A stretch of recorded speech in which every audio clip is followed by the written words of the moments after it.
It's time for your horror medication. Before I begin my story, make sure you're not going to be interrupted. Check that you're secure. Make sure no one or anything can get you. Then get comfortable. Just close your eyes and let your imagination do the work. I've just moved along your ear canal and I'm now inside your skull.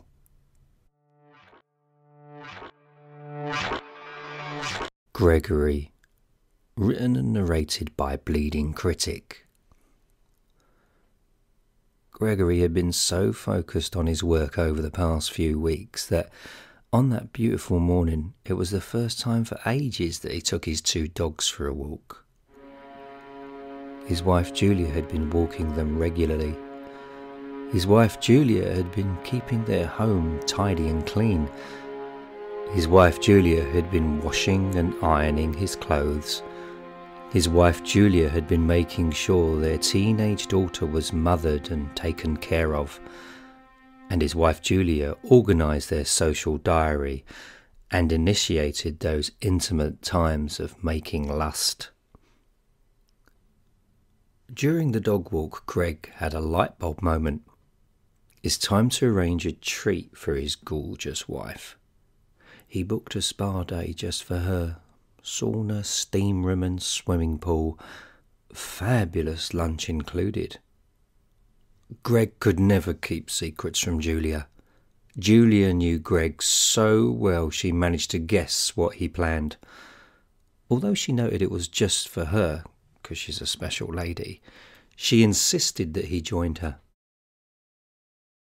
The following week they set off early morning. Greg didn't feel too good. He'll probably feel better after a swim and a bite to eat. Thankfully, the venue wasn't too far. By midday, they had enjoyed all the spa's facilities, and when they were both relaxing in the jacuzzi, Julia clocked the time. It was exactly 12:15 p.m, time for lunch. They put on their white dressing gowns and matching comfortable spa slippers. Greg felt sick and told Julia he'll meet her out front in reception. Greg slowly walked into the changing room and found the toilet. He placed 2 fingers down his throat. He retched 3 times into the toilet, but nothing came out. But he knew that he slightly soiled himself instead. Diarrhea. His nausea was overwhelming. As his body temperature rose, he knew if he didn't make it into reception, no one would know that he was about to collapse in an empty changing room. Feeling very faint due to the pain in his abdomen, he stumbled into reception and realised he didn't have enough energy to speak loudly. He managed to say, "Can someone help me?" And then he fell. Julia just exited from the ladies' room and saw him collapse onto the floor. Only spa staff came to the rescue. There was obvious commotion and disruption to the gentle, calm atmosphere, but the elderly white hairs, spa member regulars, behaved as if nothing was going on, sipping their tea. "Oh, there's something real life and scary going on over there. I can't cope. La-di-da-di-da."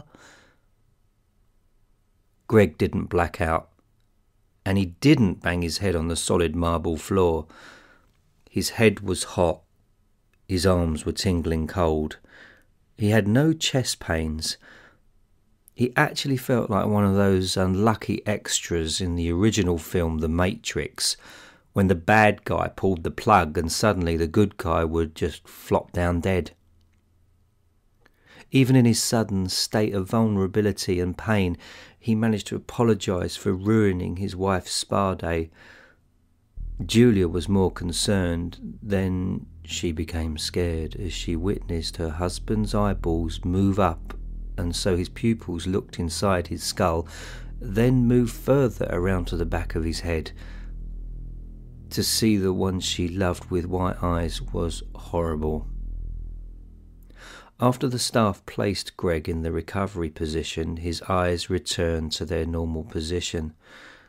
He was given some orange juice, which made him feel a little better.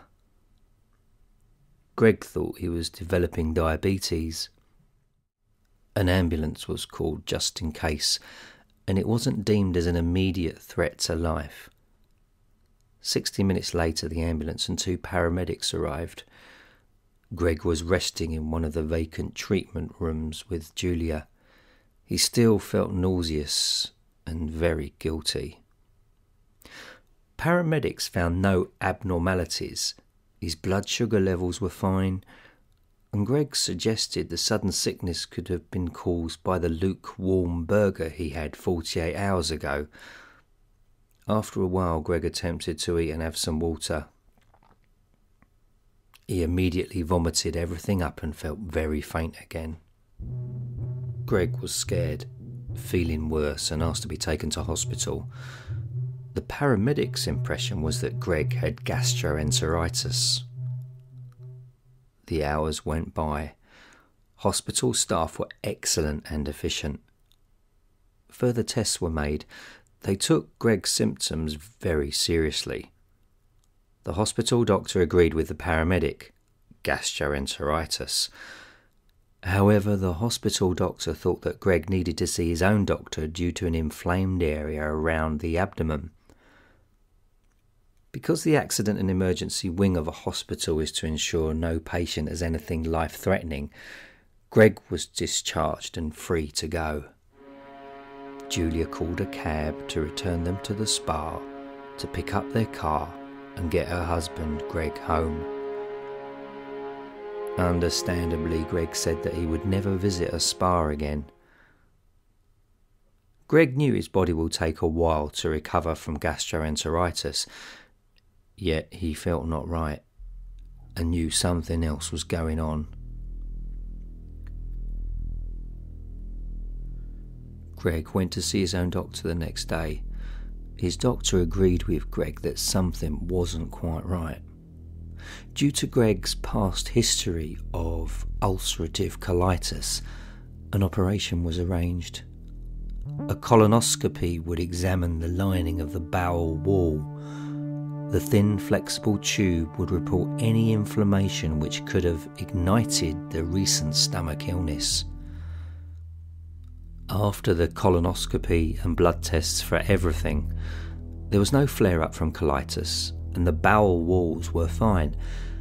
However, an X-ray had to be arranged due to increased inflammation inside Greg's stomach.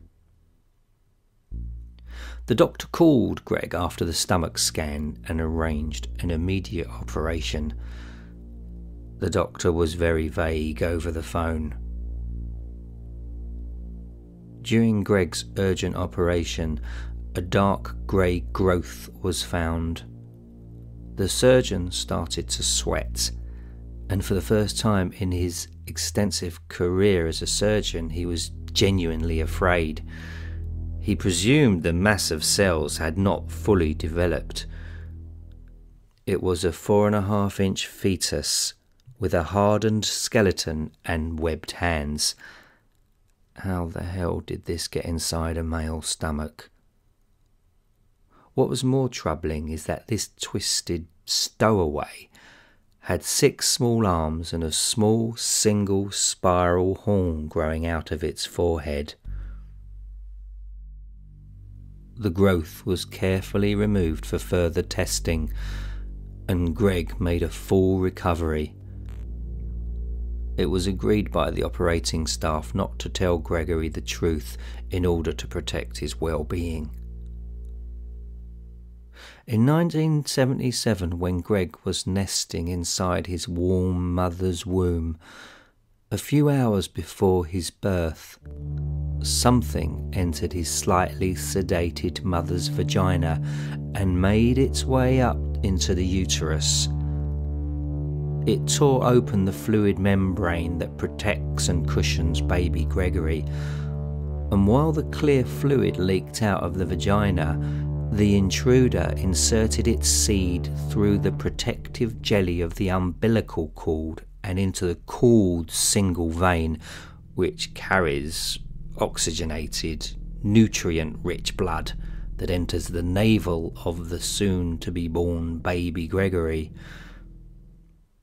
Thousands of babies' stomachs have been impregnated during their final hours in the womb. It's common for some of these tiny intruders to die during their first 3 months and cause upset to the baby due to their horns scraping the thin stomach lining. Human stomach acid can't dissolve the growth of a baby demon, and when the demon reaches a size of around 5 inches, it's able to leave its baby human host, and sometimes the demon gets stuck along its journey up through the esophagus, tearing the esophagus wall, causing bleeding into the still developing baby stomach. And then many baby human hosts die from choking along with the baby demon. The public don't know about this horrendous occurrence. During Greg's childbirth, he swallowed down some infected fluid from his mother's birth canal. The bacteria managed to kill the baby demon. A few baby demons prefer to actually stay living inside their human hosts, remaining in the stomach, which explains why some people can eat so much and not gain any weight. The next time you experience severe stomach pains, just remember what happened to poor Greg.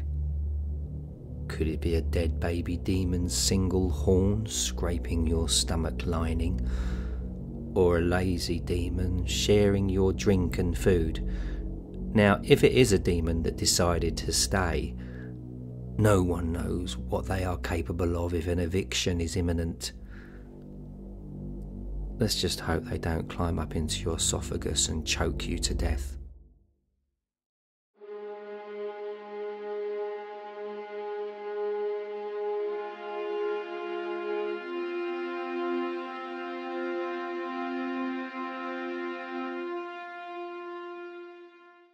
You've just listened to Gregory, written and narrated by Bleeding Critic,